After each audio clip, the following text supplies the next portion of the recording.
RCN. Écoutez la différence.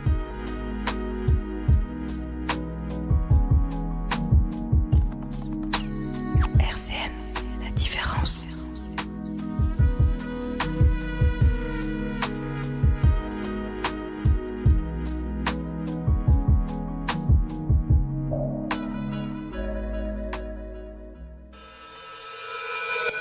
À suivre sur RCN, l'actualité de l'écologie et de l'environnement. Oh, tous ces peuples qu'on assassine, oh, tous ces pauvres qu'on opprime, ces enfants qu'on utilise, ces animaux qu'on martyrise. Il était temps de faire quelque chose, c'est pas ça qui manque, les bonnes causes.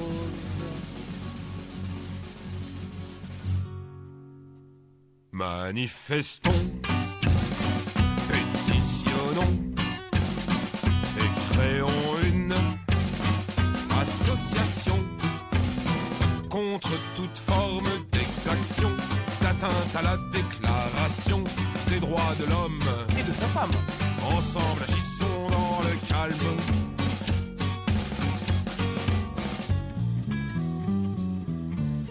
Dignement mais fermement. Mais pas cette semaine, je suis pris. Ce soir, je dois voir Jessica. Moi, ce week-end, je suis pas là samedi. Demain, je mène les gosses au cinéma. C'est peut-être possible dimanche alors. Oui, mais en fin d'après-midi, d'accord. Amis éco-auditeurs, Amis éco-auditrices, chers amis de la Terre, chers amis de la nature chers amis de l'homme, et de la femme, bonjour. Bonjour. Les pieds sur terre, la tête dans les étoiles est proposé par les amis de la Terre. Meurthe et Moselle, vous êtes bien dans Restons sur Terre, l'émission qui vous parle d'écologie, d'environnement et de transition à l'échelle locale et globale. Tous les lundis en direct sur l'antenne de Radio Caraïbes Nancy 90.7 FM, en direct aussi et en podcast sur le site internet de la radio www.rcn-radio.org et même maintenant la chaîne YouTube où vous pouvez nous voir en images sur la chaîne YouTube de Radio Caraïbes Nancy que vous trouvez très facilement. Au micro, c'est Florent, à la technique, c'est Thomas. Bonjour Thomas. Et dans les studios avec moi, il y a Gaël. Bonjour Gaël. Alors Gaël, on en parlera après parce que son projet il n'a pas encore de nom donc on ne peut pas dire de quoi il est, mais vous allez comprendre. Et Alex de la ferme du Plateau. bonjour. Voilà, donc la ferme du Plateau, ça tombe bien, c'est pas loin des studios. Ah, on est juste à côté. Ouais. Voilà, donc t'es venu en voiture. Et ouais, parce qu'après je vais repartir en centre-ville. Ouais. Bon, on va dire que ça rajoute pas de trajet. et que tu prends pas le bus non plus pour aller au centre-ville. Non, mais non, c'est vrai que la voiture je pourrais. Mais à ma défense quand même, je suis quasiment végétarien, on va dire flexitarien, parce que ça m'arrive, faut pas mentir, de manger de temps en temps, comme je te disais, du poulet. Et donc je consomme quand même moins, enfin je pollue moins quand même. Qu'un par exemple un carnivore tu peux faire les deux. Mais c'est chacun son chemin. J'essaye petit à petit de me... Ça ne se fait pas du tout, on ne se c'est compare vrai, pas c'est vrai. aux Mais c'est autres. pour ça Et que j'ai surtout, commencé à dire pour ma défense. Les viandards. On leur explique qu'il faut manger de la meilleure viande et mieux. En moins grande quantité aussi quand même pour la santé, la pour plein de quantité va choses. baisser avec, mais bien sûr. Mais à partir du moment où tu manges de la viande de meilleure qualité, eh bien, tu en manges forcément moins. C'est vrai. À budget équivalent. C'est vrai. Mais en même temps, tu soutiens l'agriculture locale et ça va être un peu le sujet du jour.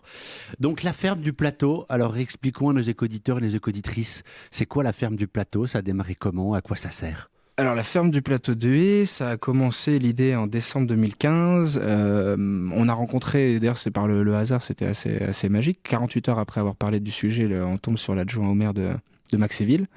Il nous propose le site au printemps 2016, on a les clés au printemps 2017. Et on a vraiment commencé à bosser au 1er mars 2018 parce que comme il y avait une question de rétrocession au départ de la Solorem à la métropole avec la création de la métropole, avant c'était la Comcom, on préférait que tout le juridique soit fait, l'administratif, avant de travailler au cas où il y avait une mauvaise surprise. D'accord, donc il n'y a pas eu de mauvaise surprise pour l'instant, ça se passe bien. Bon, il y a encore des choses, tout ne va pas assez vite, surtout qu'en plus nous on a la saisonnalité qui fait que si on perd là, par exemple on parle d'agrandissement du terrain, c'est pas encore fait, on sait que cette saison ça sera pour l'année prochaine quoi. Et comme tout le monde, il faut vivre, il faut voilà. Donc bon, mais sinon dans l'ensemble ça se passe très bien, ouais, bien sûr. Et alors, cette ferme du plateau de Haye, c'était quoi l'idée originelle de se dire qu'est-ce qu'on veut faire là-dedans ? L'idée originelle, c'était que y a beaucoup de choses contre lesquelles on n'a pas grande emprise. Et que donc, on s'est dit, on va faire les choses par nous-mêmes. Donc ça parle d'autonomie, de résilience, aussi de se réapproprier des savoirs qu'on avait avant. Et puis après, avec une dimension donc pédagogique pour le partager avec le plus grand nombre autour de soi.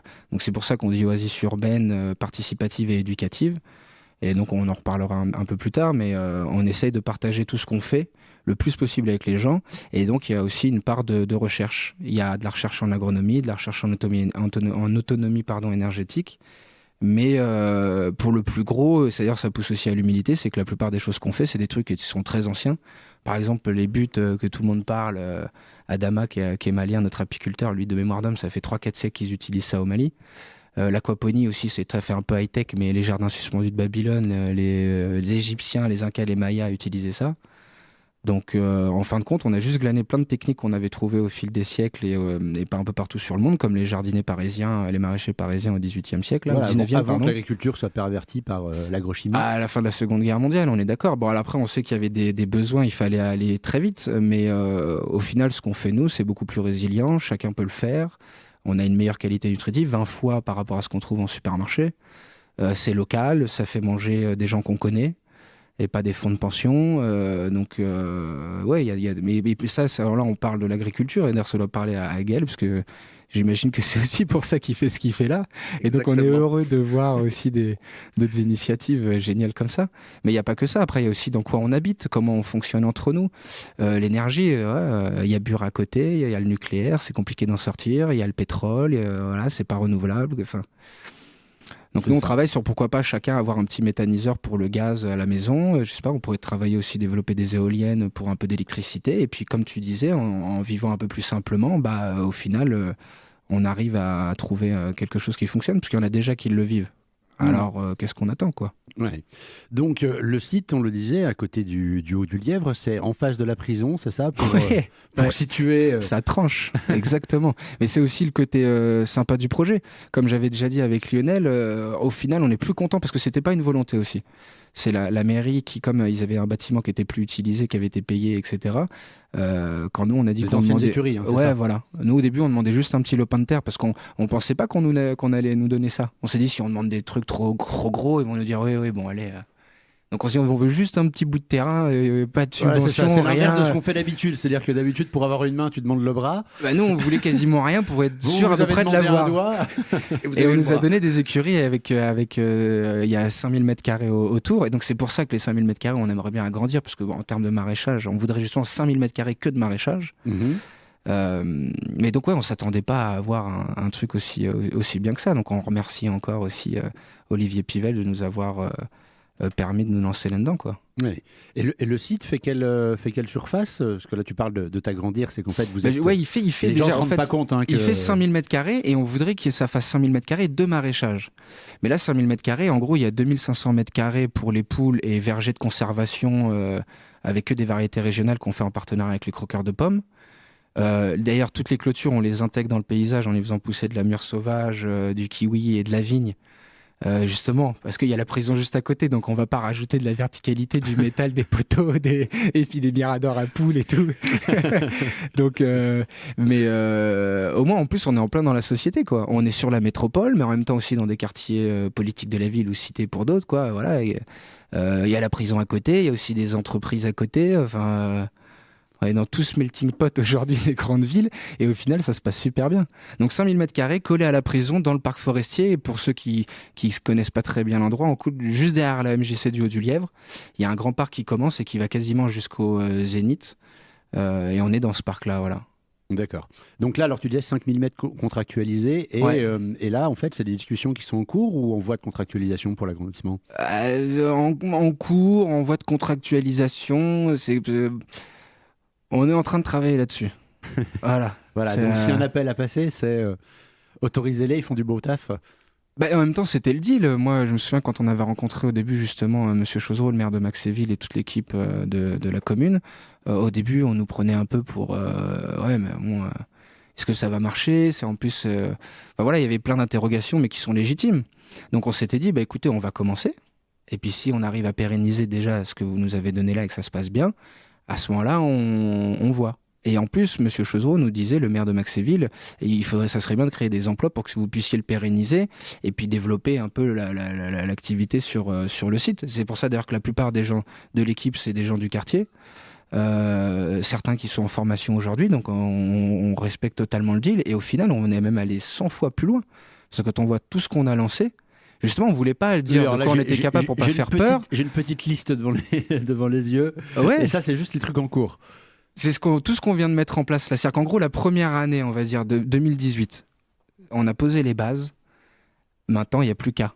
Mais s'il n'y a pas d'argent, s'il n'y a pas d'agrandissement, s'il n'y a pas un suivi à côté, ça va être compliqué. Maintenant, pour être franc, accélérer les choses, certes, c'est une nécessité parce qu'en plus, là, comme je vous dis, par exemple, sur le maraîchage, on a perdu cette année-là. Et l'année prochaine, moi, je peux pas tenir les équipes pendant 10 ans. Les gens, ils ont des loyers à payer, ils ont des enfants à nourrir pour certains. Voilà. Mais par exemple, on nous intègre dans le plan d'aménagement du territoire pour la métropole et on communique là-dessus. Eux aussi, tout le monde communique là-dessus. Donc il y a une réelle volonté. Mais comme je leur ai dit, je comprends qu'ils ont des gros dossiers à gérer, beaucoup plus gros que le nôtre. On en est conscient qu'on est tout petit à côté d'une métropole. Mais sauf que nous, malheureusement, ça a des problématiques, ça impacte directement le développement de l'activité, alors que comme tu le disais avec la liste que tu as sous les yeux, on a une base qui est magnifique, on a 120 partenaires, on travaille avec la plupart des universitaires, on les fait travailler entre eux, ils n'avaient jamais fait ça avant. Sur le plateau, tout le monde est content, justement ça redonne une fierté aux habitants que c'est pas que des coups de feu tirés sur l'esplanade du Haut-du-Lièvre. C'est une ferme pédagogique, maintenant une dimension française et européenne, qui fait des vrais trucs, de la recherche, de la réinsertion avec la prison. Il n'y a plus de réinsertion à la prison. Oui. On le fait et en plus ça se passe bien parce que les jeunes, même après avoir terminé, ils continuent de venir. Donc ils n'ont plus d'obligation. Ils pourraient dire je joue le jeu pour la juge, comme ça on m'embête pas, je fais mon truc et puis ciao. Non, ils viennent, ils sont contents. Oui, c'est ça, c'est qu'il y a beaucoup de jeunes du quartier. Beaucoup, non, pas beaucoup, mais il y en a. Oui. C'est pas non plus maintenant devenu le nouveau The Place to Be de la cité, mais pas encore. Non. Et puis c'est pas le but. Non. C'est pas le but. Mais en tout cas, ceux qui ont une sensibilité à ça, moi je me souviens par exemple d'un monsieur, je citerai pas qui c'est, mais il n'empêche que tout le monde le connaît indirectement. C'est celui qui avait agressé le directeur de la MJC quand il s'était passé dans les journaux, etc. Et ce monsieur-là, quand il vient aujourd'hui, il a une quarantaine d'années, il me dit écoute, moi aujourd'hui l'écologie c'est pas quelque chose qui me séduit. Mais il n'empêche que si j'avais 10 ans, c'est ça que j'aurais voulu. Et son fils, il vient chez nous. Ouais. D'ailleurs, on peut pas faire plus franc que de me dire ça. Ouais, mais on se dit que, voilà. Donc bien sûr qu'ils sont pas tous là, mais il n'empêche que tout le monde soutient le truc, tout le monde est content que ce soit là. Et nous, on se dit, en fin de compte, ça se trouve, on a eu de la chance, parce que peut-être que si ça avait été à la PEP, oui, ça n'aurait pas été la même dynamique. Je sais pas. Enfin, au centre-ville de Nancy, il y a quand même beaucoup moins d'une logique de quartier au sens noble du terme, c'est-à-dire de vie de quartier, de vie de proximité et de relations humaines, même si tous ces bars qui défigurent le Haut-du-Lièvre peuvent paraître totalement impersonnels, il y a une vraie vie de quartier ici. Tout le monde se connaît. Ouais. Tout le monde se connaît. S'il y a d'ailleurs un truc bien, en tout cas, qu'on peut dire des quartiers, c'est ça. Même moi, j'ai grandi dans le 95 à Paris, enfin en Ile-de-France, au nord de Paris. Et oui, moi, ça m'a toujours étonné, ce côté où tout le monde connaît tout le monde dans un quartier, quoi. Moi, j'habitais en résidence pavillonnaire. Le voisin, c'est à la limite, tu me fais chier. Le mec a coupé ça et j'en veux pas. Oui. Oui, et puis au centre-ville, même dans un immeuble, on connaît des fois limite son voisin de palier. Ouais, voilà, c'est ça. C'est quand même ça qui est quand même assez. Et puis un truc que juste après, je terminerai là-dessus, que je me suis rendu compte, c'est que nous, culture occidentale, ça fait un siècle, on va dire, qu'on s'est coupé de la terre. Avant, 80% de la population française, on était tous agriculteurs. Dans les maisons, même dans les cours à Nancy, tout le monde avait un poulailler. Tout ça, c'est perdu. Et que eux, ces gens-là, certains, ça fait 1 ou 2 générations ou 3 pour les plus anciens qui sont là. Donc ils sont beaucoup moins coupés. Et comme il y en a même certains qui viennent tout fraîchement d'arriver, la terre, ils connaissent, quoi. Même quand on a fait les constructions, la terre-paille pour la rénovation de l'écurie, il y avait plein d'Algériens, de Marocains qui me disaient c'est comme chez moi, on fait pareil. C'est la même chose. Ça leur parle. Que nous, il y a des trucs qu'on a oubliés, qu'on a perdus. Oui, non mais c'est clair, hein, ça c'est, tu le disais tout à l'heure, hein, c'est aussi finalement la remise au goût du jour d'un paquet de savoir-faire ancien. Ça, c'est quelque chose que l'humanité a éprouvé pendant des milliers d'années, ça marchait. Alors oui, on n'avait pas tout le luxe qu'on a aujourd'hui, mais le luxe qu'on a aujourd'hui, on voit aussi tous les problèmes que ça amène. Ah ben ça. Et est-ce que les gens sont vraiment heureux? Moi, justement, j'ai eu la chance d'avoir une enfance avec des parents qui gagnaient bien leur vie, et j'ai pas connu du tout la misère étant enfant, mais pas du tout. Et pourtant, j'avais pas un épanouissement comme j'ai pu l'avoir à des moments où je me suis retrouvé un peu dans des situations compliquées financièrement, ou là où je suis au RSA, et pourtant, c'est pas... Ouais, je suis au RSA, quoi, mais... je n'empêche que j'adore ce que je fais, avec des gens que j'adore, que tout l'amour qu'on nous donne, on dit, ouais, on est... Enfin, même moi, parfois, ça, quand on voit l'équipe et tout, tous les gens qui nous disent, même les mamans, machallah et tout, ou quand on va, je sais pas, faire la formation, c'est génial ton projet, machin, ça c'est bien aussi d'être fier de. Moi, avant, j'étais restaurateur, ouais, tu fais quoi? J'ouvre des restos, ouais. En plus, tout le monde sait que c'était pour faire du pognon, comme tous les restaurateurs. Maintenant, il n'y a plus beaucoup qui cuisinent. Un restaurant étoilé à Nancy, il n'y en a qu'un. À la maison dans le parc. Il n'y a pas qu'un restaurant où il faut en manger pour de vrai. Non, je suis d'accord. Heureusement. Mais ce que je veux dire, c'est qu'il y a une dérive justement d'un fétichisme de l'argent, et on fait plus les choses pour la noblesse, comme l'artisan qui pouvait gagner du pognon fou, et parce qu'il travaillait son cuir, je sais pas, parfaitement. Maintenant, on veut du cuir chinois qui brûle le pied, tout ça pour... C'est ça. Donc, alors, on va prendre ta petite liste quand même, parce que vu qu'elle est longue, il vaut mieux attaquer le boulot tout de suite. On parlait tout à l'heure de travail, de recherche. Ouais. Donc, il y a tout un programme dont vous commencez à avoir les premiers résultats avec l'ENSAIA et l'INRA. C'est Un ça. autre sur l'autonomie énergétique avec l'ENSEM. Ouais. Comment finalement se créent des liens avec sur des activités comme de la recherche, hein, sur une activité naissante, hein, on le rappelle, vous avez 1 an d'existence à la ferme du Plateau. Donc comment aussi vite finalement un programme de recherche peut se mettre en place? Et quel intérêt est pour les chercheurs et pour vous? Un truc, ça fait un peu phrase choc, mais on sait envoyer des robots qui se posent sur des planètes dans l'espace. Aujourd'hui, scientifiquement, dites-moi quel est le meilleur paillage, par exemple, pour telle variété de tomates, on ne sait pas.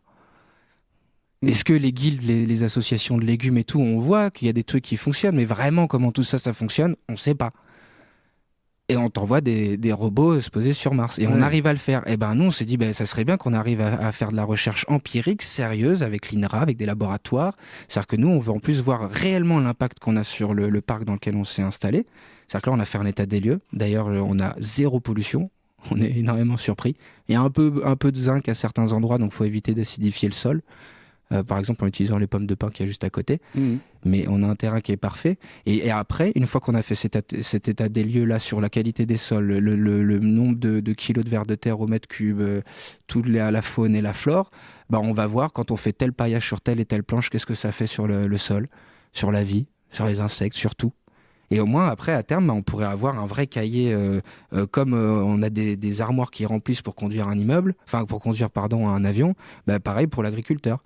Tu veux faire telle patate, mais le top du top, c'est ça. Tu prends telle manière d'aérer ton sol. Je parle pas de labourer, hein, mais tu vas l'associer avec tel truc, tu mets tel paillage, machin, tout pour savoir comment on peut pousser ça au maximum. Et en plus, on voit que ça a des résultats 100 fois meilleurs que le conventionnel. On produit 10 fois plus qu'un agriculteur avec ses gros tracteurs et son phyto, quoi. Oui, bien sûr. Même si tu parles de chercher la meilleure des techniques. Pour aller encore plus loin, non, bien sûr, pourquoi pas. Non, si après, on pouvait arriver, par exemple, chacun à avoir son petit jardin, on réétale les vides, je sais pas, on pourrait penser à plein de choses, mais chacun son petit jardin, et si on arriverait à apprendre comme on commence à réussir à le faire, à se dire, je vais pas arroser, parce que j'ai adapté la génétique de mes plantes, j'arrose plus. Oui. Je fais mes semis, je pousse, je sais que je vais faire tel et tel paillage, en plus j'aurai pas de désherbage et tout. Tu as étudié la méthode Jean-Pain. Non, pas que, mais il y a Jean-Pain, il y en a plein. Il y a Pout aussi qu'on a vu récemment, là, qui justement, ces tomates, c'est un truc de dingue. Il les plante en plein été, en plein cagnard, je veux dire, ouais. Dans le sud. Et jamais il les arrose. Sans tuteur. Ouais. C'est assez incroyable. Et il y a des productions qui sont ça y est, on fait nos semences et tout, et on espère justement arriver au même résultat. Voilà. Et donc, avec l'ENSEM, sur l'autonomie énergétique, c'est quoi là Alors là, on bosse là, on a fait les récupérations d'eau de pluie. Là, on travaille sur les méthaniseurs et de l'éolien. Et pourquoi pas aussi. Donc des micro-méthaniseurs, je suppose. Ouais, en fait, on voudrait arriver à faire comme ça se fait déjà aux États-Unis ou ailleurs, hein. Même si ils sont loin dans le mauvais, ils sont aussi loin dans le bon sur certains trucs.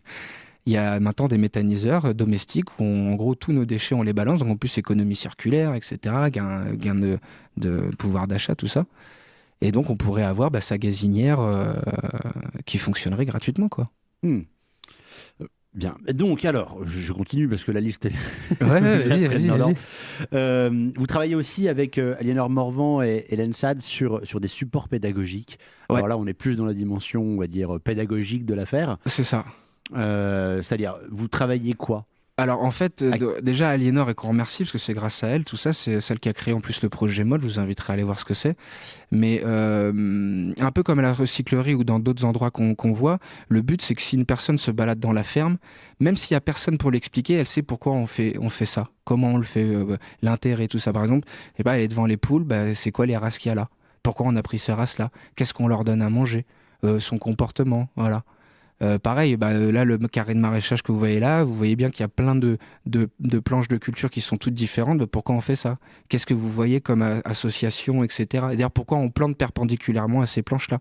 Pour voir aussi sur la même génétique comment ils se développent, enfin, expliquer tout ça, et puis nous libérer du temps, parce que même si on organise des visites, on ne peut pas être tout le temps à dire aux gens, avec tout ce qu'on a à faire, on peut... Voilà. Oui, vous pouvez passer votre temps à tout expliquer. Ouais, c'est ça. Et puis après, forcément, quand on fait une visite, on n'a pas le temps de tout expliquer non plus. Donc finalement, ça laisse comme au aussi le jardin temps. botanique de Nancy, pas besoin d'avoir un type, il y a plein de panneaux, vous savez c'est quoi les essences, il y a plein de renseignements, faire un peu pareil. Et en plus, comme ça, on fait travailler encore une fois dans ce truc de coopération avec les étudiants de l'ENSAD où ils vont être à peu près une 60aine. Voilà, vous développez aussi des programmes scolaires. Ouais, alors ça d'ailleurs, on remercie la mairie de Maxéville et puis les écoles de Maxéville. Alors Là, on a commencé avec les CP, on va les accompagner jusqu'au CM2 et chaque année, on va monter en puissance en prenant les nouveaux CP. On a fait un vrai programme scolaire, c'est-à-dire qu'on les a toute une demi-journée par tous les mois. Et le but, on s'est dit, le challenge, c'est qu'à la fin, les enfants qu'on aura vus là au CP, quand ils sortent du CM2, ils savent jardiner, mais pour de vrai. C'est-à-dire que tu lui dis, fais-moi des tomates, des patates, ce que tu veux, il sait se faire à bouffer, voilà. Et qu'en plus, il sait vraiment ce que c'est que la nature. La faune, là, qu'un sol, c'est vivant, qu'il faut faire attention, les oiseaux et toutes les interactions. Comme l'histoire du loup du Yellowstone ou alors la loutre au nord de l'Angleterre, que si tu la butes, t'as plus de poissons, mais parce que la loutre elle bouffe les oursins et puis les oursins les algues, etc. et que c'est un écosystème et que si tu tues un truc, tu peux tout buter. Ce qu'on voit d'ailleurs aujourd'hui. Et on est sur la liste. Oui, bien sûr. Et donc tout ça, alors 7 ans, jusqu'au volontariat européen, donc vous allez vous proposer... Alors ça y est, on a eu le label donc, de la Commission européenne, du programme Erasmus+, etc. Et on remercie nos partenaires belges, luxembourgeois, allemands et lorrains, l'association Christelle. Et on a notre premier volontaire, c'est un Belge, Mike Rillertz, qu'on salue d'ailleurs, parce que je pense qu'il va écouter, et qui arrive là au mois de mars. Donc pendant toute la saison, de mars à octobre, pendant 8 mois, on va avoir un Européen qui va venir travailler chez nous, où en plus il a son appartement payé, il a sa nourriture de payer, il a 150 € d'argent de poche, et en échange il travaille gratuitement pour nous, mais il est nourri, blanchi avec même un petit peu de cash tous les mois. Et là on a d'autres qui veulent venir pour 1 mois ou 2 en parallèle de ça, parce qu'on va les mettre en colocation. Et là on a déjà un Turc de l'université de Marmara qui veut venir, et un jeune des quartiers populaires d'Allemagne, Sarre, qui veut venir aussi. D'accord, c'est intéressant finalement ces échanges, parce qu'ils ont peut-être aussi eux des choses à apporter. Ouais, bien sûr. S'ils sont volontaires, je suppose que le sujet les intéresse pour le coup. Donc, exactement. donc forcément, ils ont d'autres expériences et d'autres regards. C'est ça. Alors, on parlait tout à l'heure, vous êtes juste en face de la prison, et alors vous vous lancez dans un programme de réinsertion avec la prison ? Pareil, ça y est, on a reçu aussi l'agrément du ministère de la Justice, qu'on remercie, le SPIP, la prison, ce qu'on travaille avec ces 3 organismes-là. Et on a fait sortir au début, je ne vais pas le citer, peut-être qu'il n'a pas envie, mais en tout cas un jeune qui avait pris 20 mois ferme et qui est sorti au bout de 11 mois parce qu'on lui a proposé un service civique. Et où ça s'est d'ailleurs très très bien passé. Là, il arrête dans 2 mois. Après, on a aussi les tiges. Travaux d'intérêt généraux. Qui commencent ce mois-ci d'ailleurs. Où on a pour l'instant une femme et un jeune du quartier. Et puis dans l'équipe, il y avait aussi un jeune qui avait un bracelet électronique où on a pu lui aménager les peines de sortie de chez lui. Et d'ailleurs, on a fêté la fin de son bracelet, il l'a plus. Et puis un autre jeune qui, pareil, travaille chez nous et qui, lui, est sous contrôle judiciaire pour agression à l'arme blanche lors d'une rixe entre bandes sur Nancy. Voilà. Et pareil, ça se passe très très bien. On voit la ferme, par exemple, au nord du 93, c'est le département le plus chaud de France. Ils ont fait une ferme sur 5000 m², pareil. Eux, par contre, avec quasiment que des animaux, il n'y a pas de culture. Et allez regarder les vidéos des jeunes qui en parlent. Et pareil, ils ont fini leur stage ou leur tige et ils reviennent. Oui. En même temps, ils n'ont rien à faire à la cité. Et là, ils sont dans un écran de voiture avec des vaches, avec des chèvres et tout. Non, mais il y avait l'Écopole des Sables qui était le plus gros pourvoyeur de tiges du département qui existait à Icourt, et justement sur sur une question écologique, mais plus sur la partie gestion des déchets. Ouais. De la même manière, c'était assez impressionnant le recul, après coup, se rendre compte de l'investissement des jeunes, comment ils voulaient revenir après, et finalement comment ils montent en compétences, parce que finalement ceux qui étaient embauchés à la boîte, dans les boîtes étaient les anciens tiges. Et c'est ça qu'on rêverait de faire. Mais pour l'instant, il faut faire un peu d'argent, quoi. Non, on se rend compte que des fois, c'est difficile à gérer les tiges sur certaines activités quand on leur demande de faire entre guillemets des trucs de merde, et surtout on les valorise pas et on leur apprend rien. Ouais. Donc c'est complètement inutile, je dirais, le tige comme ça. Mais il y en a, bien sûr, il va en rester. Non, mais c'est pas la majorité. Mais à côté de ça, et de la même manière, l'Écopole des Sables, ils les mettaient en place pour développer, pour faire de la recherche justement, vraiment en recherche et développement sur la déconstruction, par exemple un truc qui est pas recyclé à l'heure actuelle et qui est un vrai scandale, les fontaines à eau qui sont réfrigérées de la même manière qu'un frigo, sauf que ça passe aux déchets comme ça. Donc ils travaillaient et voilà, ils se challengeaient entre eux pour essayer de trouver les meilleures manières de le démonter, comment gagner du temps, comment faire les choses. Et voilà, c'était une logique assez folle. Moi, il m'a fait lire, Yves qui gérait ça, m'a fait lire les courriers de jeunes qui ont pu lui écrire par la suite. Et voilà, quand même, on peut pas dire que de base c'est le public qui écrit des courriers et qui fait ce genre de choses. Mais non, mais des courriers, il avait les larmes aux yeux en les lisant. C'était incroyable, mais vraiment incroyable. Hein. Et on retrouve de la beauté, c'est ça qui est cool. Oui, c'était près de 10 000 heures de tiges par an. Hein. C'était colossal ce qu'ils mettent en place là-dessus. Ouais, nous on est encore tout petits là. Oui, non mais. Là on va arriver à 200 et quelques heures là. Mais c'est pas mal quand même. C'est un début, En même temps, vous avez 1 an, donc. Ouais. Voilà. Hein. C'est un bon début.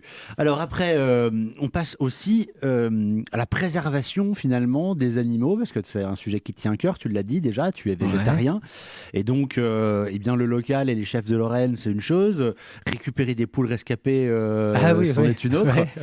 Donc, les chèvres Lorraine, alors expliquons un peu à nos éco-auditeurs, c'est quoi ? Donc chèvre de Lorraine, c'est une variété de chèvre donc de Lorraine, comme son nom, on ne peut pas faire plus simple, mais qui justement était en train de se perdre il y a quelques temps, et on a la chance d'avoir eu quelques hommes et femmes d'ailleurs, j'imagine, parce que je ne connais pas tout le réseau, qui se sont dit ça serait bien de préserver ça, un peu comme les croqueurs de pommes, comme plein d'autres, donc tant mieux. Et en fait, nous, on est rentré en contact avec Loïc qui travaille justement au parc de la Pépinière à Nancy, et Damien Babel qui est l'éleveur. Et donc, on s'est dit, sur la même logique, on est en Lorraine, on fait du truc lorrain. Voilà. Comme là, cet été, on va essayer de faire du melon de Lunéville et pas du melon de... Alors, vous faites des couches chaudes ou pas ? Parce que les melons de Lunéville, en fait, étaient derrière les écuries et profitaient justement de la chaleur des écuries. C'est ça. Donc là, économie circulaire, on a un partenariat avec le Michto, et là, ils ont un spectacle équestre. Et puis, de toute façon, on a aussi Vertoul, une compagnie équestre. Donc, on a récupéré déjà plein de fumier. D'ailleurs, c'est pour ceux qui cherchent du fumier, on en a à la ferme. S'ils en veulent, il y a de quoi à faire. Et donc, on a fait les cadres d'ailleurs dans un chantier avec... c'était quel jeune, le chantier où on a fait les cadres ? Ah oui, avec des jeunes en réinsertion, là, du quartier... Enfin, pas en réinsertion, mais des jeunes du quartier de la Cali à Jarville, avec l'EPS, l'équipe de prévention spécialisée du département. Et d'ailleurs, c'est Mora qui est là, responsable éco-construction, animation, qui leur a fait faire. Et il nous manque par contre maintenant encore les vitres. Et ça, d'ailleurs, on l'a appris les couches chaudes en lisant les maraîchers au 19e siècle parisiens, quoi. Oui. Qui nourrissaient, et d'ailleurs, pareil, parce que ça, c'est un contre-argument à ce qu'on nous dit par rapport au conventionnel. Les maraîchers parisiens, à l'époque, nourrissaient toute l'île de France sur la petite couronne de Paris. En agroécologie, même pas en agriculture. Oui. Non, mais parce que souvent, on nous dit oui, mais on peut pas produire sans Monsanto, etc. Bah, la preuve que non, on le faisait avant, on le refait aujourd'hui, et il y en a de plus en plus qui le refont, et meilleure répartition des richesses, meilleure qualité nutritive, meilleure hygiène de vie, enfin voilà. On faisait pousser des pêches à Paris, hein. Tout autour de Paris, là, il y a tous les vieux pêchers là, où ils avaient construit des murs en pierre qui accumulaient la chaleur, et ils adossaient les pêchers avec le microclimat et tout. Et créaient leur propre propre microclimat et C'est ils ça. sont capables de faire très loin. Hein. Pour Ouais. ceux qui s'intéressent un peu à la permaculture, je les invite à aller voir Sepp Holzer. Ouais, Vous trouverez ça très facilement sur Internet. Mais voilà, comment avec une ferme de 35 hectares en Autriche, là où... Ah, c'est pas allemand, merde, j'ai dit allemand. Ah non, c'est non, autrichien. c'est en Autriche, c'est un Ah putain, Autrichien. je croyais que c'était un allemand. Et où il se retrouve, une région où il fait très très froid l'hiver, où la neige est largement au-dessus du niveau des genoux. Il arrive à produire pendant je ne sais combien de mois des cerises, par exemple, Ouais. parce qu'il a aménagé son terrain, il a créé des microclimats, il a créé Et puis des en plus, mares, il a j'imagine, terrassé. L'adaptation génétique, et puis voilà. Et puis en fait, c'est faisable, quoi. Ah mais bien sûr. Ouais. Et là, c'est le grand donneur de leçons de la permaculture, parce que lui, il l'a mis en place il y a très longtemps, et donc maintenant, tout le monde vient chez lui pour apprendre. Ah, il est violent, lui. J'ai Et- lu ses bouquins, mais ouais. Voilà, non, mais on a l'impression qu'on peut rien faire. En Lorraine, c'est pas la bonne région pour cultiver, mais c'est un parfait mensonge, tout ça. C'est juste, faut qu'on réapprenne, C'est ça. qu'on se rééduque. Donc les poules rescapées, tu nous as pas dit, alors sauvons les poules. Bah, et les poules, déjà, parce qu'en plus, l'histoire, elle est marrante. On avait commandé à un agriculteur 12 œufs. Et sur le 12 œufs, il y avait que 2 qui étaient fécondés. Donc on s'est retrouvé en plus avec 2 coques. Donc on s'est dit, on peut attendre encore longtemps, il y aura toujours que 2 coques. Et on s'est dit, ouais, ben c'est un peu embêtant, on va encore recommander, machin, etc. Et puis en fait, il y a une dame sur Facebook, parce que c'est ça aussi la beauté avec les projets, c'est que les gens, on a envie forcément aussi d'aller vers les autres et tout, parce que on est dans le même délire et il y a beaucoup de cœur là-dedans. Elle nous dit, vous voulez pas sauver des poules justement de l'abattage parce qu'elles vont être réformées parce qu'elles ont 1 an et demi alors qu'elles pondent juste un peu moins. On s'est dit, bah ouais, c'est pas con, bah on va le faire, quoi. Donc, en plus, ça nous coûte pas d'argent, on sauve des poules, et même s'il y aura un petit peu moins d'œufs, bah, bon. Et on se mettra pas à éteindre la lumière 2 fois par jour pour pour qu'elle continue de... Voilà. Voilà, donc on sauve les poules, on met en place des partenariats avec les collèges. Le Ouais, collège La alors Fontaine, notamment. ça, on remercie beaucoup le département, on remercie toute l'équipe et la directrice du collège La Fontaine qui est sur le plateau de Haye, à côté du Haut-du-Lièvre. On remercie Grégoire Petitjean surtout parce que c'est avec lui que tout a commencé, qui est en plus professeur d'Ulysse. Donc pour ceux qui savent ce que c'est que les classes Ulysse, c'est compliqué à Un truc qui gérer. se fait dans l'espace avec un 31 derrière. Non, c'est avec Non des enfants qui sont un peu, pour certains, dans l'espace, voilà, avec des troubles de l'attention, avec des problèmes d'agressivité ou avec des handicaps mentaux. Enfin, voilà, c'est la classe on va dire, d'un peu des laissés pour compte. Et donc, ils vont devenir collège éco-responsables grâce à notre partenariat. Et c'est pareil, on en est très fiers. Et pourquoi ? Parce que l'entièreté de la production, on va leur vendre à leur cantine. Donc en plus, comme je l'ai dit, ils sont sûrs que là, le sol, vu par l'INRA en labo, il y a 0 pesticides, il n'y a rien, il n'y a pas de pollution, pas de métaux lourds, pas de solvants, rien. Et on peut même les inviter à venir vérifier s'ils veulent. C'est local, on ne peut pas faire plus local parce que c'est à 500 mètres, 200 mètres. Oui, bah oui, bien sûr. Et en plus, on va récupérer les déchets de leur cantine, donc économie circulaire, pour nourrir en partie les poules, les chèvres et faire du compost, la viande et tout pour les couches aussi, enfin pour le méthaniseur, pardon. On est en train de construire dans leur cour une serre où ils vont lancer en partie les semis pour venir les planter chez nous et on s'occupe du reste. Donc on les intègre réellement dans toute une démarche. C'est pas juste ils vont manger nos légumes, c'est ils vont manger nos légumes, ils savent où ils ont poussé, ils ont aidé à les faire pousser en lançant ça dans leur propre cour. Leurs déchets, on va les sensibiliser à ça et puis ça servira à nourrir. Donc en fin de compte, c'est plus un déchet. J'ai le droit de retourner au collège, moi Non, parce Et, que ça a l'air cool maintenant. Et plus, on va mettre des cabanes à oiseaux. On a mis une station météo alimentée par une éolienne.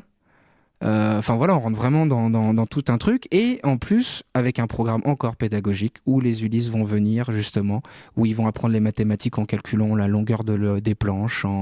On peut en fait tout travailler. Les Bien maths, sûr. la géométrie, le français, l'économie dans une ferme. Oui. Non, mais c'est sûr. Hein. Voilà. Non, mais c'est vrai qu'on peut, de toute façon, tous décline. Hein, et C'est ça. on peut tout adapter. Et dans tous les cas, quand on le rend concret, moi, C'est plus cool. Je me souviens du prof qui nous a expliqué en ouvrant la porte en plein hiver de la salle de classe que le froid, en fait, il venait en bas et qu'on avait froid aux pieds en premier et que le chaud, il Mais ça, montait c'est des au-dessus. bons profs. Ouais. Mais typiquement, voilà, je pense qu'il n'y a pas mieux que l'exemple pour réussir à comprendre. On termine vite le lancement du pôle santé. Ouais, alors pôle santé, médecine traditionnelle chinoise, shiatsu, yoga. On va faire des conférences à la taverne de l'Irlandais pour lancer ça et d'autres peut-être à la Cantoche, mais c'est pas sûr parce que pour être franc, je leur ai même pas demandé, donc je m'avance beaucoup là. Mais ils seront d'accord, on les connaît bien. Oui, là on va faire une présentation de la ferme chez eux, donc c'est pour ça aussi, on les soutient toujours. Mais on va donc faire des conférences pour expliquer ce que c'est l'intérêt et après les gens pourront venir chez nous. Il y aura un prix pour les habitants du quartier et pour les autres de la métropole. Voilà, à l'Agro-Guinée Lab. Agro-Guinée Lab, alors ça c'est Mohamed Konaté et sa femme et toute leur équipe qu'on soutient et avec qui on travaille depuis le début. C'est un jeune Guinéen qui a été mandaté par le président lui-même pour faire une commission pour son pays sur l'agriculture. Sauf que un an après cette enquête, il y a toujours rien, quoi. Donc il s'est dit, on va le faire nous. Puisque le politique, là, ne l'a pas fait pour le coup dans son pays. Et donc on l'aide, on a rentré le lycée agricole de Pixérécourt et l'Halle des technologies et on remercie Claudine Leclerc-Elbisser, gros soutien. Merci encore Claudine, c'était intense cette émission. J'avais beaucoup de merci quand même, il y a pas mal de monde à remercier. Ouais, non, mais quand on voit les projets, on va voir les gens, ils nous disent oui. Collectif, quoi. Ouais, et c'est ça la beauté justement du truc. C'est qu'en plus là l'humain il est au centre en plus de tout ça et donc là on va envoyer normalement si tout se passe bien un camion à un atelier de transformation parce qu'on sait que maintenant la Guinée plus de 50% de ce qu'ils produisent c'est jeté, c'est perdu parce que pas de filière de commercialisation. Ça aurait pu faire une transition sur Gaël d'ailleurs. Oui, on va la faire. Vas-y. Non, et donc on développe cette ferme là-bas, enfin on développe, c'est surtout lui, nous il a juste notre soutien et notre appui et des conseils et voilà quoi. Bien, donc le lancement de l'initiation de la formation. Ouais, apiculture, permaculture, éco-construction, y compris pour les professionnels, parce que Étienne Mercier, c'est un vrai éco-constructeur. C'est-à-dire que n'importe quel particulier mais par contre, ces formations-là sont payantes. Maintenant, les gens peuvent toujours quand même venir apprendre ça gratuitement. Venez nous donner un coup de main à la ferme. Ouais. Non, mais c'est ça. Non, mais après, c'est c'est un peu comme l'épicerie collaborative, finalement. Ouais, tu donnes le coup de main, t'apprends en même temps. Sinon, la prestation est là aussi pour ceux qui ont moins le temps. Et c'est qualifiant en plus. En plus, elle est qualifiée. Ouais, par exemple, l'éco-construction, ça sera l'équivalent pour ceux qui font la longue durée CAP BEP, reconnu d'État. Permaculture, on est membre de l'UPP et de Brimpaille, donc le seul réseau mondial de Bill Mollison et David Green dont on fait partie. Donc si les gens viennent faire leur initiation, ils auront le vrai diplôme permaculteur. Et apiculteur, Adama qui fait partie d'Apiest, etc. Meilleur apiculteur 2017 de Lorraine, voilà. Waouh. Et l'événementiel, on vous retrouve dans plein d'endroits et vous faites plein de trucs. Alors là, et là on termine là-dessus parce que j'ai hâte d'écouter aussi le projet de Gaël. J'ai les yeux qui pétillaient quand je t'ai entendu parler de ton truc. Alors, en plus, j'étais déçu parce que comme je t'ai dit, je le dis à l'antenne, moi je me suis pointé dans la boutique et je savais pas que c'était éphémère et j'ai vu qu'elle avait fermé. Mais c'était donc normal et j'étais putain merde, pourquoi ça ferme? C'est pas normal ça. Mais en fait, la surprise que j'apprends en même temps que les gens qui écoutent, c'est que ça va reprendre. C'est que tu vas devenir bientôt sociétaire dans une SCIC. Et pourquoi pas d'ailleurs. Ouais. Non, on fait comment ça s'appelle la conférence sur le shiatsu, donc le shiatsu, l'art ancestral japonais à la taverne le 2 avril. On fait notre AG le 20 avril. On travaille en tant que co-organisateur avec Nancy Curieux sur le festival l'Épicurieux et donc on va faire le plateau curieux le 28 avril dimanche. Le premier cours de yoga c'est le 1er mai. On sera présent au Parc Sainte-Marie le 4 et 5 mai. On fait l'AG de Brin de Paille chez nous le 4 mai. On a 3 représentations théâtrales du spectacle Dernière Paille organisé par Java Vérité, la troupe. Le 18 mai, le premier atelier de massage bien-être en médecine traditionnelle chinoise. Le 9 mai aussi, on sera à une fête pour les sourds malentendants de Jarville.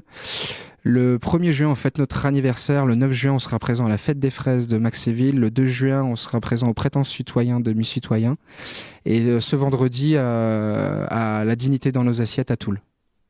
Ok, bon, tout le monde a tout le temps de tout noter. Et de réécouter l'émission. Et c'est pour ça que l'émission est rediffusée en podcast sur le site internet de la radio, je le disais, www.rcn-radio.org. Sinon, juste... Ou sur la chaîne YouTube, ou juste, on verra si on a le temps à la fin. Non, mais allez sur le Facebook, la ferme du plateau de Haye, ou sur le site internet www.fermeduplateau.fr. Et là, je vais la fermer parce que je sais que je parle beaucoup. Mais au moins, voilà, il y a tout, si les gens cherchent ou quoi... Voilà, donc on peut le dire, on l'a trouvé, notre jardin extraordinaire, c'est Charles Trenet sur l'antenne de Radio Caraïbes Nancy. Voici une autre chanson toute nouvelle que je vais avoir la joie de chanter ce soir pour la première fois et qui a pour titre Le jardin extraordinaire. Il se passe de tout là-dedans.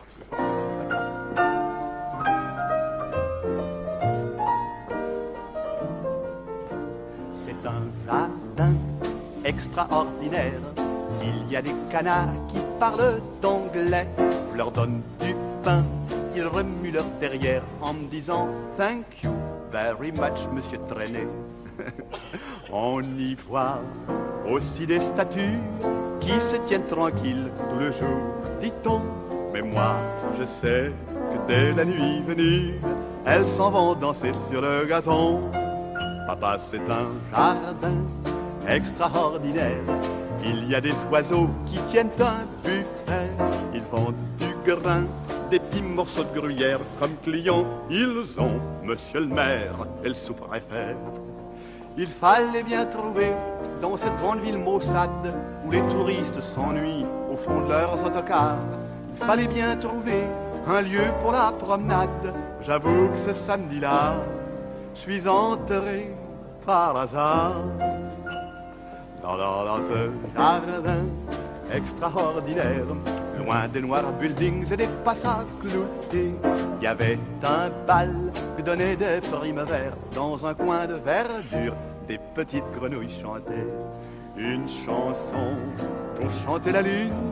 Dès que celle-ci parut, toute rose d'émotion, elle s'entonnait, je crois, la valse brune. Une vieille chouette me dit, quelle distinction! Maman, dans ce jardin extraordinaire, je vis soudain passer la plus belle des filles. Elle vint près de moi et là me dit sans manière, vous me plaisez beaucoup, j'aime les gens dont les yeux brillent. Oh, oh. Il fallait bien trouver dans cette grande ville perverse une gentille amourette, un petit flirt de 20 ans qui me fasse oublier que l'amour est un commerce dans les bars de la cité. Oui mais pas dedans. Dans jardin extraordinaire, un ange du bizarre, un agent nous dit, étendez-vous sur la verte bruyère, je vous jouerai du luth pendant que vous serez réunis. Cet agent était un grand poète, mais nous préférions Artémise et moi. La douceur d'une couchette secrète qu'elle fit découvrir au fond du bois. Pour ceux qui veulent savoir où ce jardin se trouve, il est, vous le voyez, au cœur de ma chanson.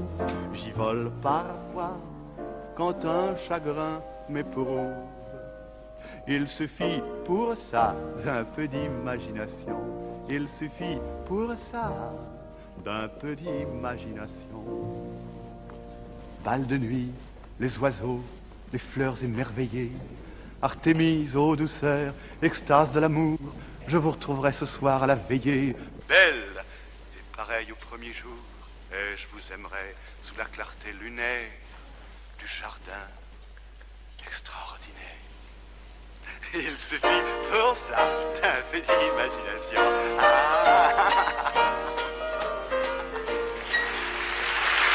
Et oui, on n'en manque pas d'imagination sur l'antenne de Radio Caraïbes Nancy, parce que dans Restons sur Terre, l'émission qui vous parle d'écologie, d'environnement, tous les lundis en direct de 17 à 18h sur l'antenne de Radio Caraïbes Nancy, on a la ferme du plateau et on a la SCIC, Société coopérative d'intérêt collectif.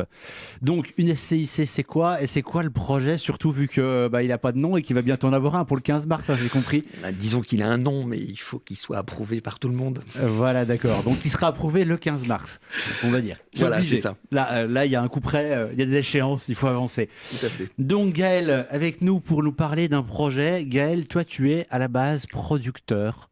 Moi, je suis maraîcher à Bouxières-aux-Dames. Maraîcher à Bouxières-aux-Dames. Maraîcher Et donc, bio. Voilà, en gros, le projet part un peu de toi, parle des constats finalement que tu as fait en tant que producteur, finalement, des difficultés que tu pouvais avoir aussi, maraîcher, producteur, pour écouler ta distribution, ta production. Ouais, pas mal. Oui, c'est exactement ça. Au départ, il n'y avait pas beaucoup de choses qui étaient produites, les premières années, donc il n'y avait pas de problème de Tu connais bien ça, Alex. Il faut bien commencer. Exactement, surtout quand on n'est pas du métier. Mais au bout de quelques années, s'est posée la problématique de vendre. Et comment on fait et comment on s'organise. Et on s'aperçoit que ça prend beaucoup, beaucoup de temps et que c'est très long. Et l'idée de mutualiser cette action avec d'autres producteurs est venue. Bon, elle est venue aussi parce que théoriquement, le schéma classique, c'est de proposer ça à des magasins. Mais là, ça ne marche pas trop bien, malgré toutes les affiches et dont les producteurs locaux, etc., c'est pas vraiment concrétisé. D'ailleurs, ça peut se vérifier dans les étals, à de rares exceptions près. Donc, on s'est Non, mais dit... les carottes viennent de France quand même, elles sont super locales. Ouais, quand ça va bien, ouais, c'est de France. Mais souvent, c'est d'Italie, Oui, aussi. aussi, quand elles sont lavées. Voire d'Espagne. Voire les d'Espagne. Ardennes. Voire Meria. de beaucoup plus loin. Enfin bon, allez, on va passer sur ce constat parce que l'idée, c'est quand même de changer tout ça. Donc, on s'est dit qu'on allait se regrouper à plusieurs producteurs pour en gros monter un magasin. On s'est dit, les magasins bio veulent pas de nos produits, on va faire quoi ? On va faire ce qu'ils font et on va s'adresser à la population directement. Et donc venir à plusieurs pour proposer en gros ce dont les gens ont besoin pour manger sur une semaine. Mmh. Et Et en local. Et en local, forcément. Donc ça, c'était par rapport aux soucis de commercialisation. Mais l'autre point, c'était comment en gros, on peut faire. Et la création d'un magasin, c'était pas seulement aussi les producteurs qui devaient s'en occuper, c'était aussi les consommateurs, regrouper tout le monde. Savoir ce que les uns pouvaient faire et ce que les autres voulaient. Et parler de toutes ces problématiques de qu'est-ce que c'est le local, quel cahier des charges, comment on fait rentrer les producteurs, sous quelles conditions et quel prix on pratique, qu'est-ce qu'on peut pratiquer. Donc faire la SIC, c'était répondre à tous ces besoins, enfin entre autres. Voilà. Et donc, tu nous disais une douzaine de producteurs à l'heure actuelle. Ça couvre à peu près quel champ ? Toi, tu es maraîcher, vous êtes plusieurs maraîchers ? Ah, il faut être plusieurs maraîchiers pour pouvoir couvrir les différents légumes dont on a besoin, parce qu'il faut se spécialiser. Et il y avait 2 producteurs de fromage, il y avait un fabricant de jus de fruits, de confitures, enfin de fruits transformés, un apiculteur, un céréalier qui faisait, qui fait toujours de la farine, les légumes secs, etc. Voilà, j'ai passé à peu près tout en revue. Ouais, c'est ça. Voilà, donc une belle petite brochette de producteurs. Disons que c'était un test parce que, à l'initiative de l'association des commerçants du Faubourg des Trois Maisons, ils nous ont demandé de venir remplacer un primeur historique qui n'est plus là et qui fait défaut dans cette rue commerçante. C'était qui sont déjà passés par le Faubourg des Trois Maisons, ils voient où c'est. Voilà, on va pas citer de nom. Mais disons qu'il y avait un besoin pour de vendre des légumes. L'activité de primeur était nécessaire. Et il y avait un commerce de libre et on s'est dit, on va essayer. Pendant 6 semaines, et on s'est dit c'est un bon test, sans faire de pub, ni rien, de voir quelle pénétration a un magasin de producteurs. Alors, on le rappelle, tu es un ancien commercial, donc quand on parle de pénétration de marché, et de ce genre de choses, pardon, c'est vrai. Ouais, bon, tout est normal. J'utilise des gros mots, mais bon. Non, mais sur la zone de chalandise, à peu près. Je vois que je ne suis pas le seul.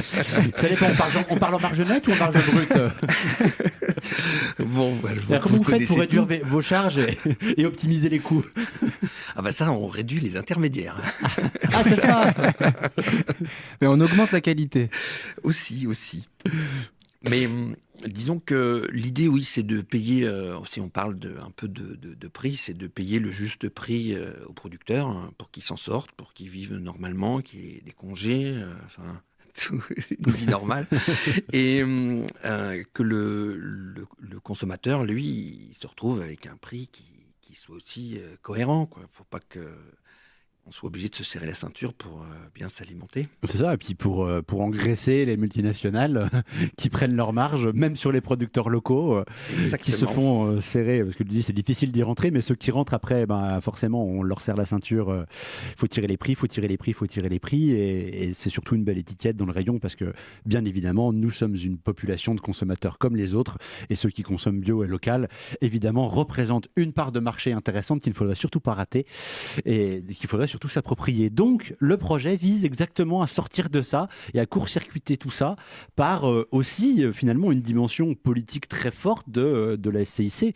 Le fait, donc, si on l'explique un peu dans les SIC sont associés dans une SIC, en l'occurrence les producteurs, les personnes qui peuvent y travailler, et aussi les clients. Exactement, producteurs, consommateurs. En fait, c'est une société avec des actions, on appelle ça part sociale, et chacun peut prendre une part sociale, et à partir du moment où un homme prend une part sociale, il a une voix pour... C'est ça, mais s'il en a 10, il a une voix aussi. Exactement. C'est pondéré par ce principe qui un homme, une voix. Enlève le pouvoir à l'argent. On peut faire des équivalents d'une OPA sur une SCI. Alors non, une OPA agressive via des hedge funds. Ah ouais, je vois que t'en connais un rayon. Et en fait, dans la SIC, les bénéfices sont redistribués, réinvestis dans les fonds propres de la SIC à 58%. Voilà. Et en gros, les sociétaires ne s'enrichissent pas avec une SIC. Non, c'est pas du tout fait pour ça. Voilà. Mais par contre, ça permet d'avoir une structure qui permet de faire aboutir des projets citoyens. Et il faut respecter 3 secteurs. C'est la défense de l'environnement, la création du lien social et l'artistique. Du moment qu'on répond, qu'on a une activité qui colle avec ces 3 critères, on peut faire une SIC. Donc, alors, vous avez des échéances un peu devant vous. Je parlais tout à l'heure du 15 mars. L'objectif, c'est de finaliser les statuts et de lancer l'appel à souscription. Donc, l'appel à souscription, c'est-à-dire que vous appelez très largement toutes les personnes qui le souhaitent à s'impliquer et à investir finalement dans cette SIC et devenir sociétaire. Tout à fait. En gros, ce projet de créer 2 magasins représente 80 000 euros. Et on a besoin, on a des parts à 100 euros, on a besoin de 700 preneurs acquéreurs de parts sociales. Pourquoi 700 et pas 800 ? Parce que les producteurs vont prendre plusieurs parts. Parce qu'ils sont un peu plus impliqués dans le projet, puis c'est des professionnels, donc forcément, ils ont un petit peu plus de moyens, en théorie. Mais ça n'empêche pas quelqu'un de prendre plusieurs parts. Mais je pense qu'il y a des gens qui ont déjà prévu d'en prendre plusieurs. Mais... Ah, tu fais de l'eau ? Non, on ne fait pas de l'eau, mais bon, disons que ça génère... Il n'y a pas de promo ? Non, pas du tout. Pour ne pas racheter la 3e offerte. Non, ça marchera certainement pas comme ça. Mais disons que le système séduit et il y a des gens qui s'investissent. Et en fait, moi, je ne suis pas tout seul. On est 12 à monter, à être fondateurs, à monter ce projet parce que ça fait appel à des connaissances juridiques, comptables, dans la communication, dans l'informatique. On monte une entreprise où il y aura 5 salariés. Donc, et on part de pas grand-chose. Donc, il y a ce groupe qui a été constitué en gros sur la clientèle que j'avais en direct sur les marchés en vendant mes légumes. Il a généré des individualités qui sont portées, disons, pour la création de ce projet. Oui. Et donc là, tu disais, il y a 5 salariés, ça c'est pour entre guillemets, la distribution. Prévu, oui. Des vendeurs. Vente, voilà, des vendeurs. Et forcément, faire vivre aussi 12 producteurs et même d'autres personnes, parce que je suppose que certains ne sont pas tout seuls sur l'exploitation. On sera plus nombreux que 12. Oui, non, mais ça c'est le départ. Voilà. Ça c'est, on va dire, le socle 12 familles quasiment, quoi. Voire un peu plus. Oui, sûrement plus. Ah oui, parce que dedans, il y a des GAEC. Et donc, une fois dans les GAEC, il y a plusieurs familles. Oui, c'est le principe de la GAEC. Ouais. Mais ce qui est intéressant avec le principe de la SIC aussi, à mon sens, c'est que, justement, je viens de le dire, ça va être un peu redondant, mais que ça donne du sens. Par exemple, professionnellement, vous qui êtes commercial, et je l'ai fait aussi, moi, je me voyais pas à la fin de ma vie, je sais pas, je suis commercial en meubles, t'as fait quoi de ta vie professionnelle ? Vendre toujours plus de meubles. Là, on se dit, non, j'ai... Une petite literie de temps en temps, non ? Une petite literie de temps en temps. Ouais, non, mais au moins tu te dis, mon but c'est aussi de créer un truc, je sais pas, c'est autre chose, quoi. D'essayer de créer une ceinture, comme tu disais, là, de producteurs, de faire nourrir des gens, de donner des richesses à des gens qui sont aujourd'hui, de manière scandaleuse, à 300 € par mois, certains... Oui, Enfin, bien voilà. sûr. Non, mais après, c'est du sens. Hein. On peut vendre des meubles et avoir du sens dans son métier. On peut produire des meubles localement. Et, et bien évidemment, oui, tout là, le je monde a suis besoin de d'accord. meubles. Non, je suis d'accord. Mais quand je Non, disais mais c'est- commercial, dans c'est cette le logique de détournement vendre du toujours système. plus pour un groupe ou voilà, bien sûr. Après, oui, encore une fois, il y a du Ikea et il y a des ébénistes. Voilà, il faut recréer du sens, il faut recréer du lien social, de Il y la a de vie l'artistique, sociale. de la beauté, ouais. Exactement. Et donc, il y a eu ce magasin éphémère aux 3 maisons. Donc là, l'objectif, c'est d'ouvrir un point de vente sur les 3 maisons. C'est ça, de retenter le coup sur ce même local. C'est de continuer, oui. En fait, on a fait ça pendant 6 semaines. Ça nous permettait aussi de vérifier le modèle économique qu'on avait mis en place. Hein. Vérifier si les marges étaient correctes, enfin si... Si le modèle était réaliste. C'est ça. Voilà. Et donc voilà, donc de rouvrir là et aussi de reprendre un primeur. Et en fait, vous avez déjà entamé la démarche de discussion, finalement de transformation même déjà de l'activité, vu que c'était un primeur qui n'était pas du tout bio local, etc. et qui commence à le devenir et Il était un peu qui va local. partir en retraite. Ouais, il était un peu local, mais pas du tout bio. Et un jour, en cherchant des gens qui voulaient bien acheter mes haricots, je suis tombé sur lui. Et en discutant, il m'a appris que il partait en retraite dans quelques années et l'idée est venue de reprendre son activité. Et à l'heure actuelle, il doit partir, enfin dénoncer son bail en juin et finir son activité à la fin de l'année. Et on l'intègre dans les points de vente et le projet, il est surtout basé sur ce magasin. Le Faubourg des Trois Maisons, ça s'est rajouté par la suite. Ah oui, d'accord, en fait, oui, c'est l'inverse. Moi, je l'avais vu à l'envers et Bon, compris c'est à pas l'envers à la base. Non, mais je me suis dit, c'est le truc en plus. Non, Non, c'est finalement en fait le projet initial, quoi. tout à fait. Donc, alors, on va pouvoir bientôt annoncer un nom. Je pense qu'on va être obligé de leur parler dans l'émission parce que l'appel à souscription, il faudra le relayer quand même. Pour faire, donc là, tu disais le 15 mars. Moi, je vais déjà parler aussi du 15 et du 16 mars sur Nancy, là, très vite, dans la minute qui nous reste. Le 15 mars, la grève des étudiants pour le climat À Metz. à Nancy. Ah ouais. À Nancy aussi. Oui, à Nancy, ça va être énorme. Et oui. Merde. Et donc, vu que le préfet l'avait interdit la dernière fois, eh bien, on s'est dit que cette fois, on allait déposer collectivement et de manière très large une déclaration de manifestation aux préfectures. Donc là, on est déjà un peu plus de 120 personnes. On vous invite à rejoindre et à déclarer avec nous cette manifestation et à signer cette déclaration de manifestation aux préfectures. Donc le 16 mars, hein, la grande marche pour le climat à Nancy. Le 15 mars, la grève du climat, la grève des étudiants pour le climat. Il y a aussi des parents d'élèves qui sont en train de s'organiser avec des enfants de 7-8 ans et qui vont faire la grève à leurs enfants, c'est-à-dire qu'ils vont faire une journée où la pédagogie, ce sera d'expliquer le dérèglement climatique, d'expliquer l'écologie, ces enjeux-là aux enfants. Il y a, alors je ne sais pas si ça se fait déjà à Nancy, les profs aussi. Les stylos rouges. Oui, il y a les profs qui font la grève des stylos rouges, qui ne renseignent pas, enfin... On dit la grève des stylos rouges, mais ils corrigent quand même leurs copies, ils font leur travail. Mais ils ne transmettent plus dans les fichiers. Ils font traîner un peu la machine, on va dire. Voilà, donc il y a aussi les profs qui rejoignent. Et le 16 mars à Nancy, donc une grosse mobilisation pour le climat. Là, il va vraiment y avoir besoin de beaucoup de monde. Il faut qu'on soit au moins 2000. On était 1500 la dernière fois avec une manifestation interdite par le préfet. Cette fois-ci, on met le préfet au défi de nous interdire. Bien sûr, vous doutez bien que même si c'était interdit, elle se ferait quand même. Et on sera encore au moins aussi nombreux que la dernière fois. Sauf que j'espère ne pas terminer en garde à vue cette fois-ci. Comme la dernière fois. Ça pourrait éviter comme la dernière fois. Ça m'arrangerait. Mais en même temps, si ça peut servir à démontrer la stupidité et la nécessité de se battre et d'agir et de devoir des fois braver la loi pour se battre contre le dérèglement climatique parce que les enjeux sont face à nous.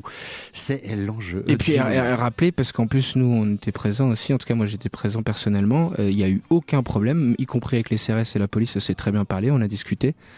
Donc c'est pas comme d'autres manifestations, la marche pour le climat, j'ai jamais vu 100% aucun problème. 100% non violente, à visage découvert, on se donne des Ouais, moyens. voilà. Alors on a plein de besoins, on a des besoins d'encadrants, des besoins de personnes qui signent les déclarations. On cherche encore plein de compétences, de gens qui filment, qui font des photos, etc. Le Facebook marche pour le climat Nancy.fr, il faut y aller absolument dans 2 jours, vous allez avoir des nouvelles news, ça va partir. Il y a plein d'actions qui sont prévues aussi d'ici là et qui vont lancer le truc encore un peu plus fort. Donc voilà, on veut nous interdire, nous on réagit et on se mobilise. Et comme dans cette émission, vous étiez dans Restons sur Terre, l'émission qui vous parle d'écologie et d'environnement, avec nous il y avait Gaël. Donc Gaël, c'est la SCIC qui aura bientôt un nom. C'est ça. Voilà. Comment on te retrouve Sur le nom de la page Facebook qui n'a pas encore de nom, le site internet qui n'a pas encore de nom. En fait, Sur l'antenne de Radio Caraïbes Nancy. c'est pour pouvoir avoir des renseignements sur la SIC et avoir les comptes rendus des différentes réunions qui se sont passées, avoir le bulletin de souscription, vous pouvez m'envoyer un mail. Mon email, c'est mongin.gaël@orange.fr. Mongin, MONGIN.gaël, GAEL, @orange.fr. Voilà. On fera suivre. Bien, je me le note et je le rappellerai. Hop. Sur l'antenne de Radio Caraïbes Nancy. La musique s'arrête, non même pas encore.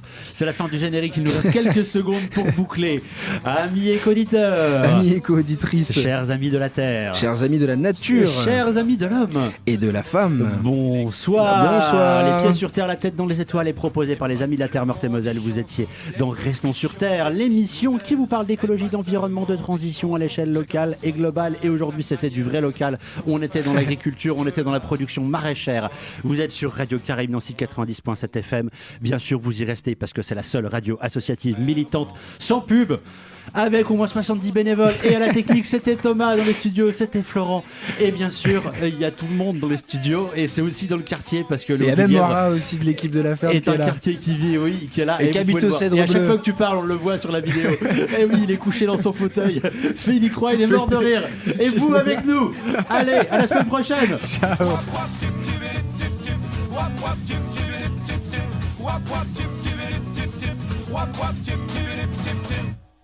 Et pourtant, quand vient le temps qui désespère de voir comment les choses... RCN, écoutez la différence. RCN, écoutez la différence.